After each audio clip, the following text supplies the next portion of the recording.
G'day Internet, Max Wright here, and I have a special guest today. It's a gentleman who I saw up on stage in Miami for Bitcoin 22, and he was saying a lot of things that really resonated with me and basically my opinion as well. He's a macro guy, he's an investor, and for confirmation bias, I thought I'm just going to get him on and we'll chat out some ideas here that we probably mostly agree on. So please, Jeff Ross, Dr. Jeff Ross, I should say, welcome and thank you so much from Valeshire, yes? Yes, thanks, Max. Thanks for having me. I'm happy to join you. Yeah, cool. So this is exciting. So I think if we haven't chatted, we barely had a conversation before we hit the record button. So I'll give you a little bit of a heads up on where I'm coming from, and then I'll get you to share with the audience a little bit about what you do and where you come from. But the reason that I liked what you were saying up on stage, and then I went and found you on YouTube and listened to a few of your interviews.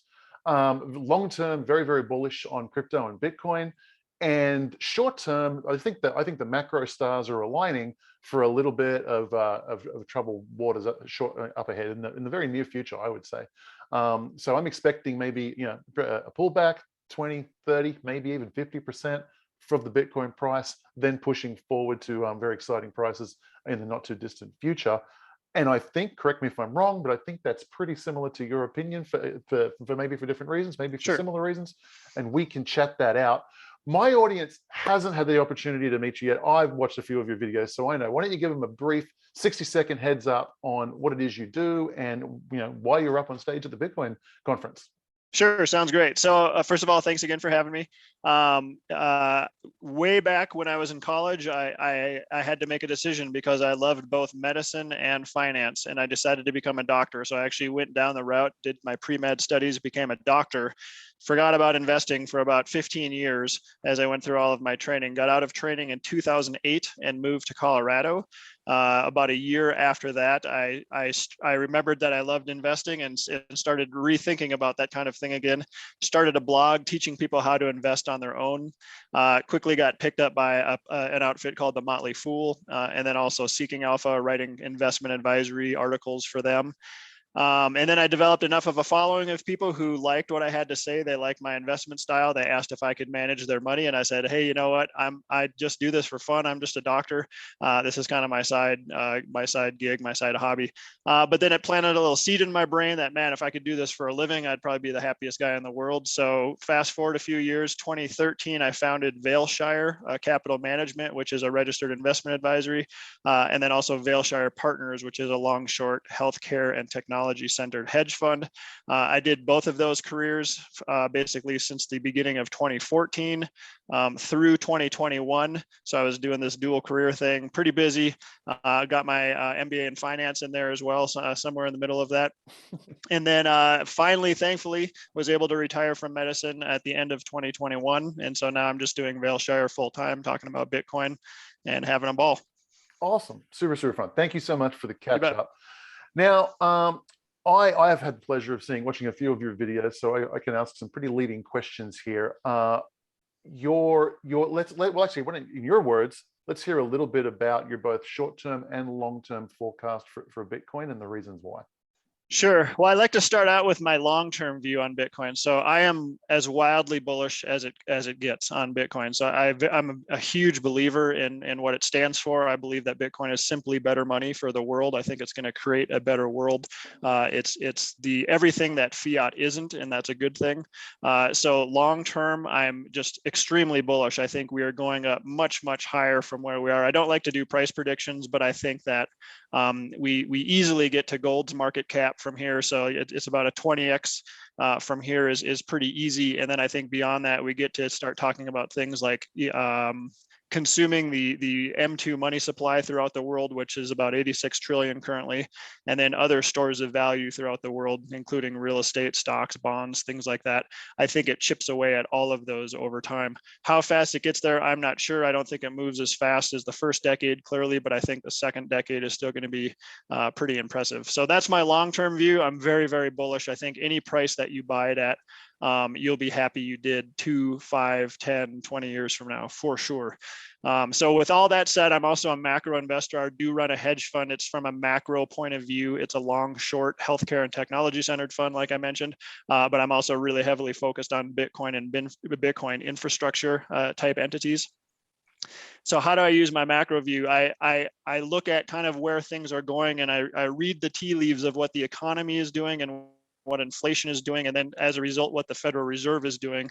And when you get those things in a certain order, you can kind of predict, oftentimes, historically speaking, what certain asset classes are going to do. So you can tell what interest rates should be doing, what financials will be doing because of that, what currencies will do, how different equities will perform, risk on versus risk off. That's how I kind of categorize thing in my head as far as investing goes. So what does all that mean? Where do I stand right now? At the moment, I'm very bearish. Okay, so I've been bearish and calling for this since the beginning of January, that there's trouble underneath the economic hood.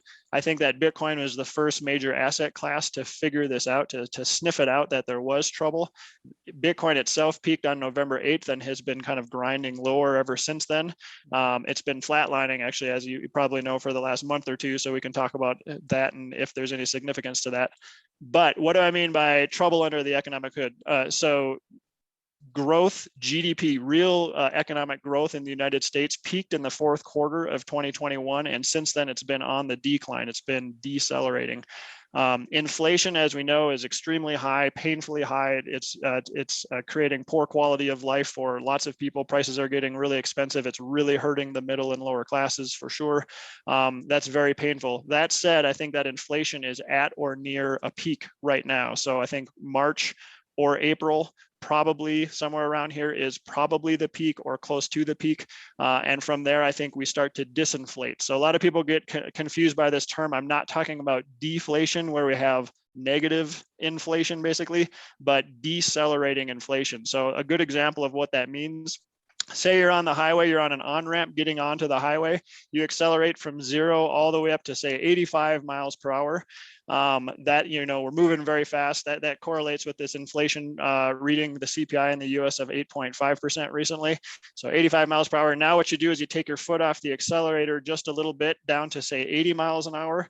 You're still moving ahead at 80 miles an hour, but you're disinflating, your not accelerating as quickly. So that's what disinflation means.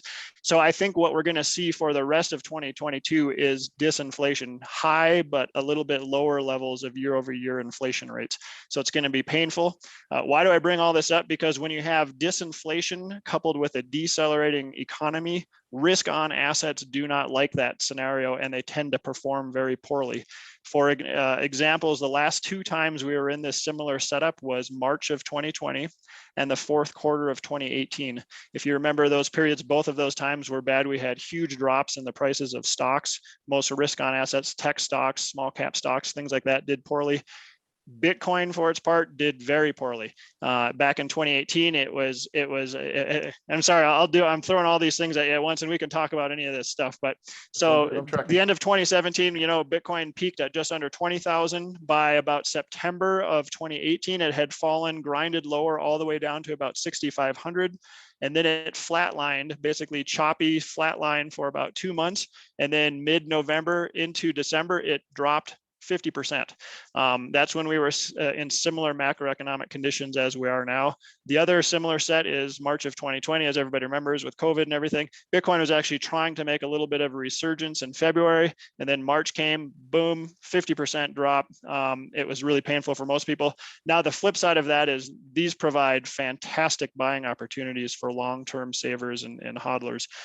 So people who have a long-term focus, and I think most people should, very few people should try to trade this stuff, because you end up losing more than you win. That's great. That means your favorite asset is going on sale. You should hold some cash and keep it available for a potential buying opportunity in the coming weeks and months. And I'll stop there. I just threw out a lot of stuff. Sorry. Well, I mean, at the risk of a morbidly boring interview, I'm like, ditto. I disagree with absolutely every single thing you said there. And I like it when I share with my subscribers or teach my viewers here. I'm like, guys, macro is so important. You have to start at macro, because when macro things change, it's just like the board gets flipped upside down. Right. And worrying about where your pawn and your king and your bishop are doesn't matter when the board gets flipped upside down. And for all of the, you barely touched on the reasons why you're so bullish on Bitcoin, but I've been involved in Bitcoin since 2012, been an absolute fanatic since then. Nice. and I'm extremely widely as bullish can be long term. But the macro signs are telling us a story. And all that means to me is buying opportunity. It gets me excited. I'm just sitting here salivating over this buying opportunity. And I would just add to that. I mean, you touched on the key points, but the concept of the interest rates going up and inflation, just incredibly important. So on the inflation side, and as you say, that's your analogy was great. Understanding that yes, the CPI might come down, the rate of inflation might come down, but it doesn't mean that the prices go backwards. It just means we jumped up to a brand new level, a brand new higher cost of living from now on.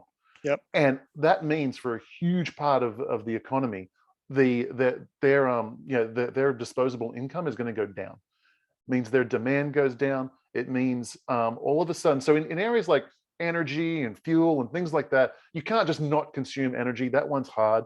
But in the more discretionary things, I saw Netflix went down 25% yesterday, lost 650,000 subscribers in Canada and US. I would suggest that is because of inflation. You can turn off either your Hulu or your Netflix or your whatever. You can have 3 or 4 of those. Inflation goes up, your rent bill goes up, your food bill goes up, your energy costs go up. I got to cancel either Netflix or Hulu, and maybe I turn one on and turn one back off, and I just become a little bit more cautious with how I spend. It's a huge headwind. Add to that the interest rates going up big time, and what's critical is that the long-term mortgage rates have doubled. Like interest rates at the cash rate, I get that they've gone up a little bit, but the long-term mortgage rates have just doubled. And housing is a huge sector in this economy, and it's going to get devastated. And I think this is a devastating 1-2 punch that is just going to really, really hurt the markets. And we're going to see a macro shock. We're going to see a macro shock. And when the stock market goes down, Bitcoin really goes down, and altcoins really, really, really go down. And so that I'm just excited by the buying opportunity, because now let's talk about, I think we're boringly agreeable here. What's going to happen? Let's say, actually, time frames, or quick time frames on things, and you put how deep things go down. Let's look for some markers. 2 questions for you. You can tackle either one or both. How far away from this macro shock do you think we are? And do you have any kind of targets, price targets, or indicators to say we're near the bottom, it's time to jump in and scoop up those bargains? Sure. So most people don't like it when I talk about this. I have the moniker Dr. Bear on Twitter because I talk about this kind of stuff so often. This week. Yeah, exactly. This week. Yeah, next month you're the Ultra Bear, and then you get that moniker. Yeah, exactly. So I think we're going to have two periods of price devaluation in 2022. I think we're in the middle of the first one right now. Obviously, prices have come way down. If you own any stocks, especially tech stocks, small cap stocks, anything with innovation in front of it, Cathie Wood's, ARK, ETFs, those kind of things, they've gotten just hammered so far this year. I think there's more to come in the near future. So in the coming weeks, possibly the coming months, basically until June, I don't think we're out of the clear yet. So I think it's likely to me. Now I always like to preface everything I say with, I could be wrong, right? Everything I do as an investor is based on probabilities. So I think it's probable that we still have lower lows to come. So it's possible that things have already bottomed and they're grinding higher. I think it's likely that they have not yet, and we have lower to go. So in the coming weeks to months, I see lower. Now, the good news is I think we're going to see a bottom though in the coming weeks to months, and then we're going to have a surge higher into the third quarter. So into the summer of 2022, I think things rebound, and they could rebound hard, and it could be kind of fun. So hopefully what we'll do is we have a capitulation type event. Maybe Bitcoin drops to 30, maybe it drops as low as 20, somewhere in that range.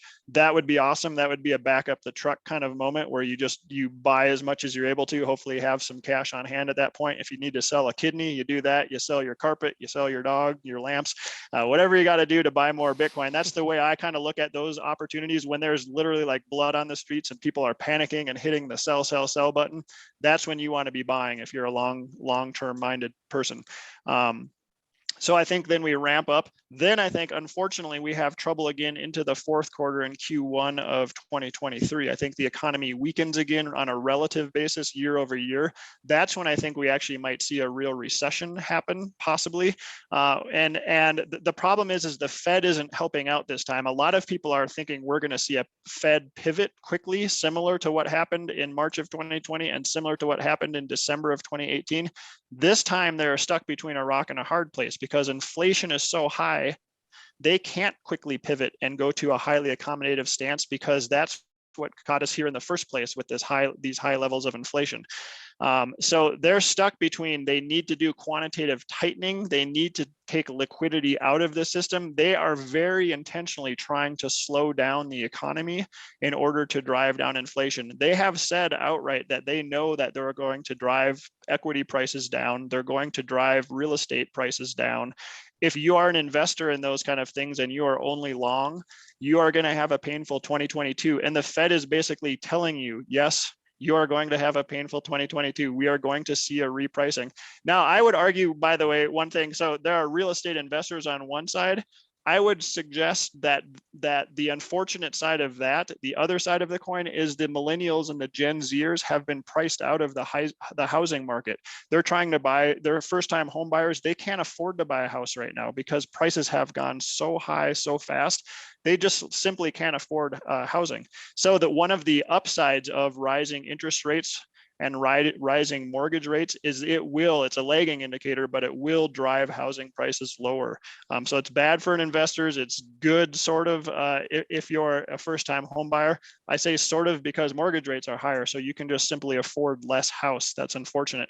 A good rule of thumb is for every 1% that the mortgage rate goes up, the 30-year mortgage rates, that's a 10% reduction in price that you can afford.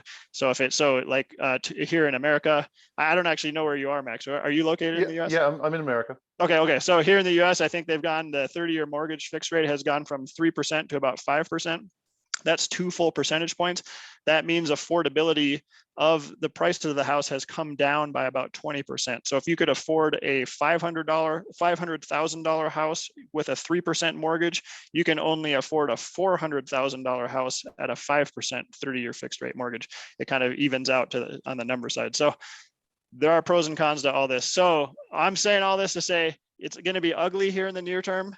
Get a little better, I think, in the summer based on year over year dynamics. Get ugly again into the fourth quarter and Q1 of 2023. We may actually see an actual recession. I hope all that happens. That flushes out a lot of the waste in the system. It resets prices. It will give us fantastic prices on Bitcoin and other. Like I said, I invest in technology and healthcare stocks. I would love to see these things get repriced lower. Some stocks that I'm looking at on the technology side, they're down 70%, 75% already from their highs. If they come down even lower, those are going to provide fantastic long-term buying opportunities for 2023 and beyond. Okay, so I've got you've mapped out like a very clear path there, like quarter by quarter. I'm curious as to how you came to this. If do you mind sharing some of that wisdom? What are you predicting about? I'm going to guess it's to do with the Fed's response. That's this up down up or down up down situation. So sort of, yeah. So I'm a big believer in looking at real-time economic data. I will tell you that one of my primary sources, I have many, but my favorite is a place called Hedgeye. They provide real-time economic data for regular people if you want to subscribe to them. What I like about them, now they have some market predictions and their own trading strategies that I generally don't follow a lot of, but I do love their economic data. There are other ways to get that. You can have a Bloomberg terminal, you can have other things. I would strongly recommend to people to get real-time good comprehensive data though, and don't just read the Wall Street Journal or don't just read, don't just watch CNBC. You're going to get lagging data if you do that. So anyways, I like to look at real-time data and then I like to compare it on sort of a quarter over quarter and a year over year basis. And if you can look back and think about comparisons, a great analogy is what happened in March of 2020, right? That was a great, basically resetting everything. Everything dumped down. The economy came to a standstill. Governments literally shut down their economies in the second quarter of 2020 because of COVID, all that stuff that happened. So what happened? That everything went negative. If you look out 1 year from there in the second quarter of 2021, that means they're comparing to these deeply negative numbers, this basically pit that everything fell into. It's almost impossible to not do much, much better year over year, a year later. So that was 2021 Q2. Things were way better. So now we're a year past that. Now we're up here comparing to these high percentage year over year numbers. Everything's back down. It's tough to beat those kind of numbers because they were so low in 2020, so high in 2021. They're going to be relatively lower again in 2022.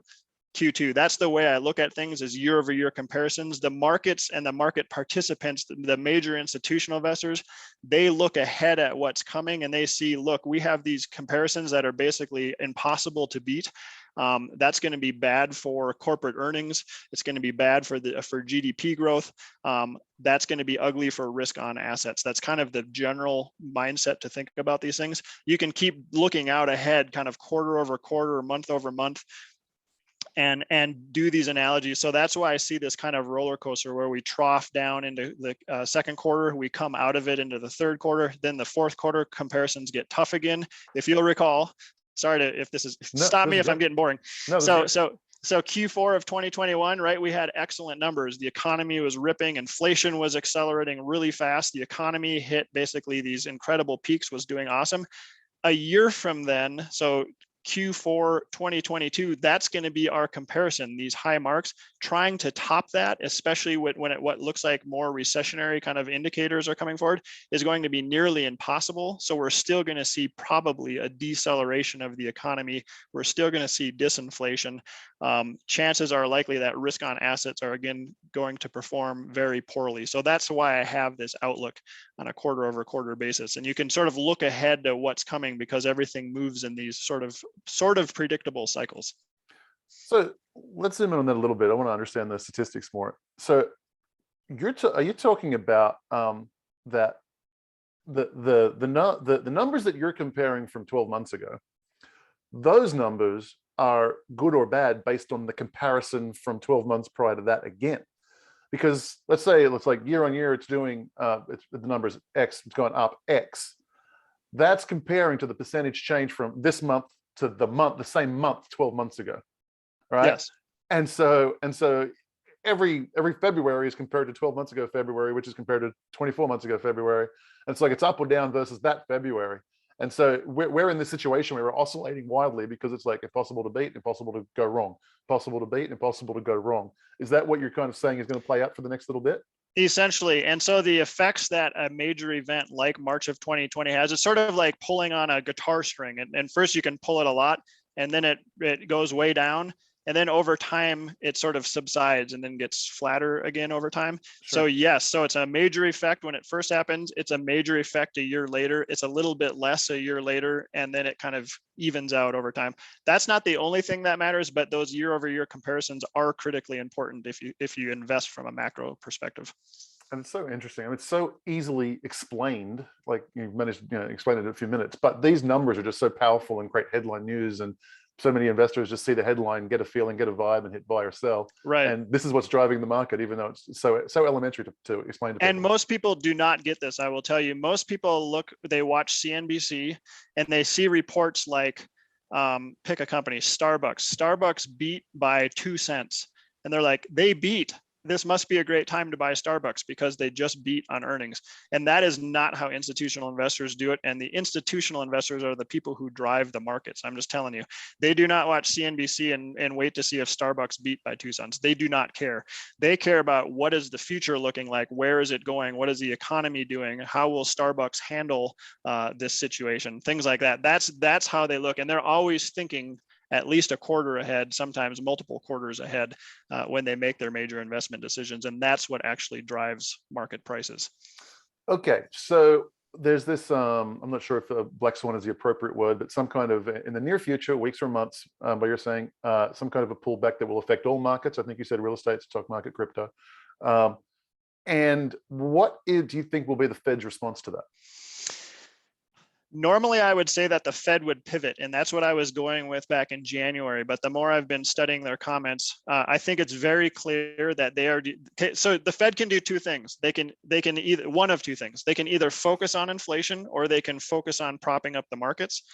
They are focusing on inflation. They're making it abundantly clear. They're going to sacrifice the markets. They've turned off quantitative easing completely. They're going to start quantitative tightening. Seriously. So they know, and this is my dog Daisy in the back, by the way. Yeah, so that's their plan. And this time around, I think they are going to sacrifice the markets. We're going to have lower lows. They will not pivot initially. So I think in the next weeks to months, they're going to continue to raise rates. I think we're in a rate hiking cycle that will go on for at least half a year, if not a little bit more. So, and I think the markets are going to absorb that. I think somewhere around maybe, May, June, July, we do hit a bottom. And then the markets are actually going to be like, hey, you know what? We're handling this well. We're handling this rate hike cycle. The economy is strong, just like they say. And then everything risk on assets will take off again. That's kind of the view I have, again, based on looking at this data that I look at. But then, so then we go into the summer, into the fall. Everybody's feeling good. People have piled back into Bitcoin. They've piled back into other risk on assets. And then we get to recessionary type conditions and things get really ugly again. So that's how I'm looking at it. So based on those kind of data that I'm following, things get super ugly at that point. Then people just can't take it anymore. They're exasperated. We've had 2 crashes in 2022, basically.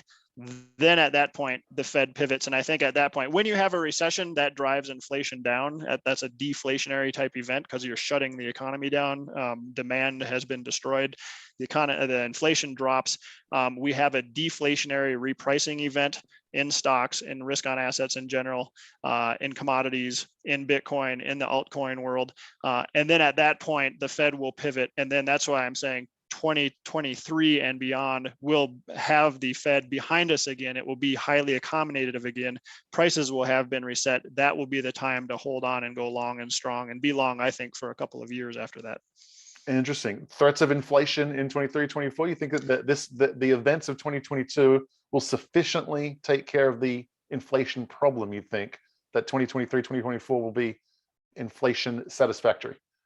More satisfactory than currently, but it will come back. I really believe this is the decade of stagflation, so stagnating economy, high volatile inflation. So I think we're going to have fits and spurts in inflation. So where we went up to 8.5 or so, and then I think we disinflate. 2023, 2024, it's kind of under control, 4%, 5%, somewhere in that range again. And we're getting kind of used to these higher levels of inflation, but it's not terrible.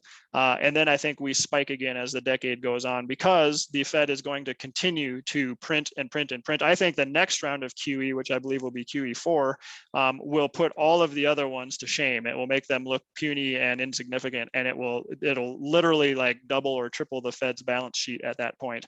And it will just propel risk on assets again. So again, you will want to own assets at that point. Commodities are going to be great to own, hard assets, obviously Bitcoin, other kind of related sort of things will do well. And again, it's going to widen the inequality gap even more. It's going to cause more and more political turmoil, societal turmoil, all these different things are going to be happening. And I just think that's sort of the story of this decade. And then we're going to have another huge deflationary event as well. And I just think we're stuck in this pattern because the Fed is stuck with their money printing schemes, unfortunately. I think so. And I think you fleshed out the ideas a little more with regards to these short-term cycles than where my mind was at. But generally, I agree. At some point, the Fed is forced to pivot. The pain and misery is too great. They don't have the constitution to push through that. The will is just not there, and we end up in this again a very high inflation regime, and that just an inflation-led recession for the reasons I said earlier, where that inflation just eats away demand for so many discretionary things. You get an enormous amount of pain, enormous amount of suffering. But with that comes those anytime there's headlines of money printing, Bitcoin's going to go ballistic.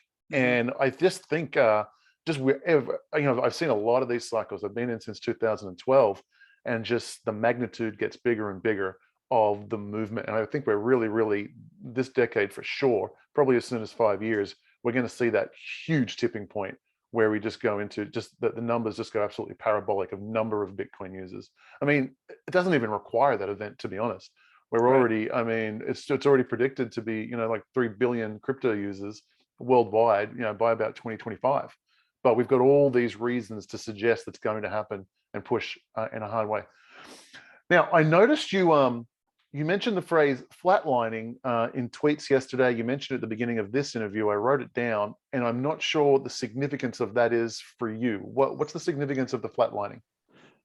What do you mean by it, and what's the significance of it? Sure. So basically what I mean the price of Bitcoin, first of all, the volatility of Bitcoin is coming in, and the price is basically zigzagging sideways. So it's just trending choppy sideways, but with ever decreasing volatility. What is the significance of that? I think what's happening is the market is trying to figure out, hey, look, have we bottomed? Is this it? Do we get back in, or do we bail? So there's basically nobody knows what the future direction is, at least for the coming weeks to months. There's a lot of consternation out there. Nobody really believes we're going to spike to new all-time highs in the next month, but most people also don't believe we're going to drop 50% and be down around 20,000. I think most people believe like 30-ish or $33,000 per Bitcoin is going to hold and be the low barrier. And again, maybe up to about 50 or so. And so nobody wants to make a major commitment. The huge institutional investors that could put large amounts of money into Bitcoin, they see this tough macroeconomic situation. They don't want to put large amounts of money. So I think they're kind of they're sitting in cash right now, just waiting to see what will happen. And so it requires those larger investors to really push the price dramatically in one direction or another. I think the most likely outcome when I see this flatlining, it's possible we could get a huge spike higher, but to me, it's more likely that we're sort of setting up, I won't say a black swan event, but more like a gray swan event. These are the kind of things that happen. It's like I said back in December, January on some other podcasts, I said, I don't know what's going to happen, but I do know when we get into these different macroeconomic scenarios where things are looking very bearish, big news events just happen to happen that have a dramatic effect on the market. I said, I don't know, it might be another variant of COVID. It might be some war between two nations that nobody was expecting. And then what did we get a month later? Russia invading Ukraine. That stuff just comes out of the woodwork during these certain macroeconomic scenarios. So I still think it's possible that we have another event like that in the coming weeks to month that kind of surprise the market to the downside. And then again, like I said, that would be sort of a capitulatory event. That would be a fantastic buying opportunity for at least the next half year or so. And you kind of mentioned your targets. It's anywhere between 20 and 30 is, and so what are you looking for to say, okay, this is my entry point. This is where I'm going to back up the truck. Yeah. So, well, the way I do the vast majority of my investing is I wait for a bottom to be confirmed through momentum. So I want to see us get back above certain momentum indicators to show that we're back in bullish formation. Most of the momentum trades that I do within my fund and personally are still in bearish trades. So equities are still bearish. They're still below moving averages. They've been below since about December or so. And they continue to just look weak and they're acting weak. Bitcoin, for its part, by the way, is actually holding above its trend line and looking pretty good, surprisingly. But again, it's sort of flatlining just above its trend line. What I don't try to time the bottom. The only time I would is when we see the blood on the streets, right? So the last time I did this was, I think it was June or July in the summer when the price dipped transiently below 29,000. It got to like 28.5. I made a big purchase at that time and it felt terrible. Like it felt like the world was ending. I was telling people my sphincter is tight. I'm dying right now, but I'm going to hit the buy button. And I did. I made a big purchase and that turned out to be the right time. Basically, when you see capitulation happening, what I want to see too on the derivative market side of things is a leveraged long liquidation cascade. So that's when you see the price here and then it just dumps. And that's because people are getting margin called. They're forced to sell whether they want to or not. And then selling begets selling. those kind of events are fantastic for long-term buying opportunities. Will Clemente brings up the great point. I was just on his show like a week or 2 weeks ago, that there's not a lot of leverage built up right now. There aren't a lot of leveraged longs. So it's unlikely that we see a huge 50% drop. We could just kind of grind lower. So I'm kind of waiting and watching to see. I would like to see a build up in people who think that we're moving up again. I think they get flushed, and then that's the time to come back in. That's just kind of how these markets work. And there's because there are these big institutional investors on board now, they know they can, I don't like to say market manipulation, but they definitely do guide the market in the short term for their benefit. And they know how to play with the psyches of individual investors and to get people flushed out. I hate to see it. I hate when people get flushed out. And I always tell people, if you don't use leverage, you won't get flushed out. Quit levering up your Bitcoin. You don't need leverage with Bitcoin. You'll do just fine just buying it at spot prices. So. Yeah. I think you're supposed to twirl your mustache when you yes. say, I want these big, long leveraged people to get crushed. Right. Good stuff. Okay, so maybe now let's switch to maybe the hopium stuff. We've talked about your the long-term views. We're both wildly bullish. Maybe share a little bit about I don't know, how does that, how do we get from here to hyper-Bitcoinization if we think we get there, and maybe timeframes on that if you're willing to go there, and also what it means to humanity? I have sort of a contrarian view in regards to hyper-Bitcoinization. I think it's almost exactly the same as the internet adoption of the 90s and early 2000s. I don't think hyper-Bitcoinization will be an event that we'll notice. I think it's happening all around us already. Just like I think hyper-internetization happened, it just sort of, the infrastructure got slowly built out. That's happening right now in Bitcoin, I think. So even if you just look at headlines on a weekly or a daily basis, the things that we're seeing happening in Bitcoin right now are showing that we have increased use cases, increased adoption, increased hash rate, increased security of the network. Everything to me shows that we continue to expand and grow at basically an unstoppable rate. And so to me, that is already the seeds of hyper-Bitcoinization. It's already starting to happen all around us. The fact that Jamie Dimon, pivoted from 2017 or 18 to how he is now to now JP Morgan is offering Bitcoin to their clients. All the major banks are getting on board with Bitcoin. Government is talking about how do we regulate this, not how do we ban this or this is silly. They're actually talking about what do we need to do to protect American citizens and blah, blah, blah. All of that to me is hyper-Bitcoinization. It's inevitable at this point. How fast does it happen? That's what most people care about. That's the hard part to tell. So do we hit the vertical phase of the S curve and it just happens just slowly at first, then all at once? Maybe. I definitely can get on board with that logic. I don't necessarily think that's what's going to happen, but I could see that happening. And I think what we're going to see throughout this decade definitely is one by one minor government currencies. The holders of those currencies are going to lose faith in those currencies, their government fiat, and they're going to transfer their purchasing power into Bitcoin. They're going to see that, oh my gosh, this is a way better currency. It's everything that my government fiat currency isn't. It's not centralized. It's not controlled by these selfish people that are trying to steal my purchasing power through inflation, blah, blah, blah, all that kind of stuff. I think one by one they get picked off, and by a decade from now, say by 2032, I think most government fiat currencies are going to cease to exist or become almost entirely irrelevant. And a ton of that purchasing power is going to get moved over into Bitcoin. So that's going to be kind of a form of hyper-Bitcoinization.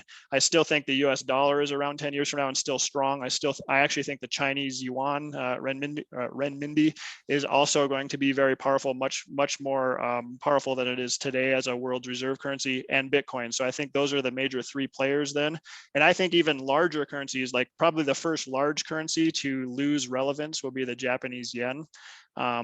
Because of the policies they've been doing for the past decades. And I don't think they can export their inflation as easily as they have in the past. As the world starts to deglobalize, they can't export inflation as easily. They have to deal with it themselves. That means their currency is going to pay the price, and people will lose faith in the Japanese yen. So that's the first major currency I think that will is this I'm going to guess you're familiar with dollar milkshake theory, Brent Johnson's Yep. thoughts? And so I'm hearing basically similar stuff. It's those weak currencies that go first. And whereas Brent more talks about the move to US dollar, you're saying a significant amount of that could flow to Bitcoin, which Yes. I completely agree with, by the way. Yeah. So I definitely think the big three. So for the people who are still skeptical and the nations who are still skeptical of Bitcoin, a lot of that will flow into either the U.S. if they're U.S. centric, or China if they're China centric, because China is definitely playing. They're in this for real. They're trying to be the world's major power. They have Russia on their side already. They have lots of Africa and Asia on their side right now. So they're trying to build up the counter argument to the U.S. dollar hegemony that we've been experiencing for the last many decades. And then Bitcoin. So to me, Bitcoin is the obvious winner in the longer run, but it will take time to get there. And first, everything flows into these two and Bitcoin somewhere in here as well. And then eventually Bitcoin, decades from now, is proven just to be the winner, the main reserve currency of the world. One of the thoughts that runs around my noodle is the concern that this privilege and this benefit that America gets means that it's going to get left behind. Do you think, in terms of Bitcoin, because I think we agree on the destination. I think we agree on this this interim step where the dollar strengthens, and we're up over. I think we just hit 101 today on the DXY. Is this hurting America long term? To see, is it better if we crumble first and not them? Everything comes down to how we handle it politically and from a monetary and fiscal perspective. And so the US, so China, I believe, made a critical error. They think it was strategically wise to ban Bitcoin to get the miners out. I completely understand it though, right? Because Bitcoin is completely antithetical to a Chinese CBDC, right? If you want a centrally controlled digital currency with surveillance properties, where you can watch every movement of your citizen from a financial and monetary perspective, then Bitcoin doesn't fit in with those plans. So they had to make a major tactical decision. I think it was a strategic error. The US is clearly weakening. We've clearly peaked and we're on the decline, I think, as a world's power, the world's superpower. We are not the only superpower in the world anymore, and we're on the decline. We can take advantage of this situation. And if I could be, walking around the White House for a couple of weeks, I would be whispering in everybody's ear, oh my gosh, this is our chance. Buy Bitcoin, put it on your balance sheet as a reserve asset. You will strengthen the US dollar. You will literally extend the US, at least the significance of the United States as one of the world's superpowers, with the US dollar as the world's reserve currency. You will literally extend that life cycle by decades if you do that. We can make the decision right now. And I'm actually kind of cautiously optimistic that we're moving in the right direction. I don't think we were 4 years ago, 3 years ago even, but I do think we are now. And just the fact that we're allowing the states to welcome so many, Bitcoin mining operations and all that kind of thing, and people to start, paying in Bitcoin, paying taxes in Bitcoin, those kind of things, to me, there's a chance that we could actually play this right and extend the longevity of the United States for decades to come. Yeah, I agree with all of that. I think what I'm more hopeful of is, I'm not particularly hopeful of politicians making good and wonderful decisions. Nor I. But what I am hopeful of, I really see like all the money sitting on the balance sheets of Apple and Facebook and whatever. I think in private hands, America could accumulate a significant portion of the Bitcoin supply. And that could be one day somehow, hopefully not through confiscation or weirdness, but just wealth in America, which means when that happens, America has to get competitive on keeping the wealth here, because crypto is so easy to offshore and send anywhere in the world. It forces governments to become very, very friendly to crypto to bring it in. And so I hope that America goes down that path. I am more hopeful than 4 years ago, for sure. Mm-hmm. And actually something that I forget who it was, but someone said at the event, I was like, crypto just seems to be like it's a no lose situation for politicians. If you come out like and want to ban Bitcoin, like the number of people who give a damn about banning Bitcoin is like zero. You don't win anybody. Most issues, it's like abortion or whatever. It's like there's winners and losers. Like you win people and you lose people. Yep. You want to ban Bitcoin, you don't win anybody, but you piss off a third of the nation who love Bitcoin. You come out pro Bitcoin, you got a third of the nation cheering you on, and there's no cost to it. So there's Yep. an enormous amount of leverage on politicians in this country, at least, to really get on board with crypto. And when that was pointed out to me, I got very, very hopeful that maybe we will be heading in the right direction. I think we were already improved from 4 years ago, as you said, significantly, and that gave me a lot of hope, which I normally don't have a lot of hope when it comes to politicians. Yeah. Well, and if I can chime in on that, to your point, I want to make this very clear. I don't believe that, I am not a fan of politicians. I am not a believer that politics is what makes for a better world. I really don't. I think for the most part, the bigger the government, the worse it is for the citizens in general. And so I'm a big believer in the sovereign individual concept and Bitcoin and people being kind of autonomous sovereign individuals. And you're right, at this point, a lot of the current Bitcoin wealth is centered in the US. And I think what that's doing is creating this population of sovereign individuals, and nation states will have to compete for the favor of these sovereign individuals to be in their country. I think the massive, powerful, centralized nation state, those glory days, I think, have already also peaked, and they are on the decline as well. And we're going to see more of this decentralization and more, again, of these sovereign individuals. So as much as I want America to do well and to prosper as an American, I don't care that much, honestly. I think what Bitcoin does is it offers optionality, right? We have property rights anywhere in the world as long as we have access to the Bitcoin network, which is ubiquitous and which is everywhere in the world for the most part. So that gives us just crazy optionality that hasn't been experienced in the past ever, probably. So I'm excited for the future from that perspective. Even if America does continue to decline and the politicians blunder and make stupid mistakes like they always do, I still have hope for the future. And again, because Bitcoin sort of gives that hope from a financial and monetary perspective. Yeah, and we say it's like good for America, bad for America. I mean, I think it's important to distinguish. I think we're agreeing here is that a weaker U.S. government, but a stronger U.S. population, I'm perfectly okay with that. Right. That's okay. I want to see strong U.S. citizens. That's where the power is. That's where I want the power to be. And Absolutely. so that's a really cool thing. We'll wrap it up here in a few minutes, but one more topic I want to touch on is on-chain analysis. Do you give a damn much? Do you pay much attention to it? I find it really interesting and I pay careful attention to it, but I don't make any trading decisions based off of it. To me, what on-chain analytics does is it gives you an idea of the kind of core intrinsic value of Bitcoin. It does not help for timing trades at all. I think you can get really fooled because things that it can make it look like Bitcoin is oversold and it's time to buy, and it can stay like that for literally a year or a year and a half at a go. And so it's not great for timing perspective. What it does for me is it gives me great confidence in the future of Bitcoin and where the network is going and how it's growing. So when I look at that and I see, user adoption and I see people getting their Bitcoin off exchanges and becoming long-term hodlers of it, and all of those kind of things that on-chain is fantastic at doing, it gives me great confidence that I know where we're going to be some point down the road, 5-10 years from now. Doesn't help me with what I should do today at all, but I'm still very grateful for it from that point of view. Gotcha. And I think its value is diminishing. So Willy Woo, one of the great OGs, he's terminating his newsletter. He's had an on-chain newsletter for a while, and he's like, it's not enough of the information pie to really make decisions based on. And I think he totally missed the tops here at 69,000, and before that he missed the last two tops. And he was just like, yeah, this just relying on this is not enough anymore. So he just decided to terminate his newsletter. But there is such interesting information in there, and it's contrary information to our thesis at the moment, because right now the hodlers are holding big time and they're taking money off exchanges. The amount of money on exchanges is low. But I think the way I'm interpreting that is the speed of the bounce back, which you alluded to earlier.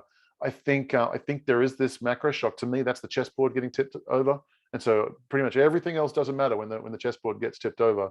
And so when I see that, there'll be this big price drop, but all that on-chain data is telling me there's a lot of people, you and I and plenty others, who are sitting here waiting to back up the truck and get, we want our Bitcoin, we just want it at a bargain. Hopefully we get it. We'll see. Time will tell. Yep. All right. Jeff, thank you so much for being with us here today. I really appreciate you taking the time. Are there any thoughts about how people can get in contact with you, or any way you want people to be able to reach out to you? Yeah, sure. Well, so if you're interested in the way my investment strategies and what I do at Vailshire, you can go to the website vailshire.com. That's VAILSHIRE.com. You can also just send me an email directly, info@vailshire.com. And then I'm always on Twitter. So my handle on Twitter is @VailshireCap. You can reach out to me anytime. I'm literally on there most days, and I'm happy to answer any questions. I do Twitter Spaces a lot as well. So come find me. I'm happy to talk to anybody. I love talking about Bitcoin, obviously, love talking about macro.